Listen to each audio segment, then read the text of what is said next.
Bonjour, je m'appelle Sarah Boilly-Brodeur, je suis coordonnatrice ressources humaines et gestion au Club Vacances Jeunesse de Granby. Aujourd'hui, je vous explique comment fonctionne le processus d'inscription au camp de jour pour l'été 2026. Depuis l'an dernier, on a un nouveau processus d'attribution des places afin d'assurer une gestion plus équitable. Pour 2026, on a apporté quelques ajustements suite à vos commentaires afin d'accélérer le processus pour que vous puissiez avoir des réponses encore plus tôt. Comme l'an dernier, le processus se déroule en 3 étapes. Première étape.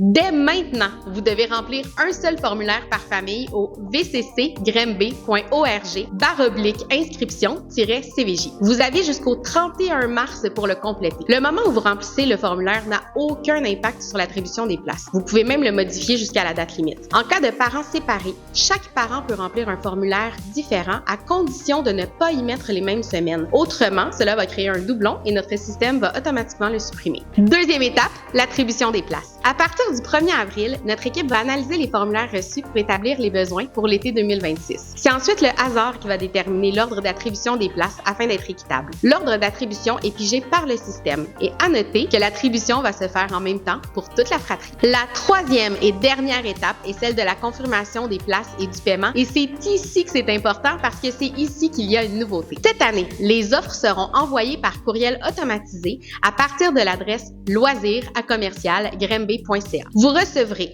un courriel par enfant par semaine de camp. Si vous avez fait une demande pour le service de garde, vous recevrez également un courriel distinct par enfant et par semaine pour celui-ci. Il est possible que certaines offres se retrouvent dans votre boîte de réception et que malgré tout, certaines offres se retrouvent aussi dans votre boîte de courriel indésirable. C'est donc essentiel de valider auprès des 2 boîtes pour être certain de ne pas manquer une offre. Chaque courriel doit être traité individuellement. Vous devez accepter ou refuser chacune des offres, une à la fois, directement dans le courriel. Ce que vous devez donc retenir, un courriel, c'est une action à poser. Lorsque les offres vous sont envoyées, vous recevrez un message texte pour vous en aviser et à partir de ce moment-là, vous aurez 24 heures pour accepter ou refuser les offres par courriel et procéder au paiement afin de confirmer vos places pour l'été. Petit aparté concernant les sites qui seront offerts cet été. Cette année, le camp de jour sera offert dans 7 écoles. On est conscient que certaines écoles chouchous ne se trouvent pas dans l'offre de cet été et en toute transparence, on est autant désolé de vous. Sachez qu'on doit toujours y aller en fonction des écoles qui sont accessibles durant l'été, selon les travaux prévus dans l'école ou s'il y a des événements spéciaux.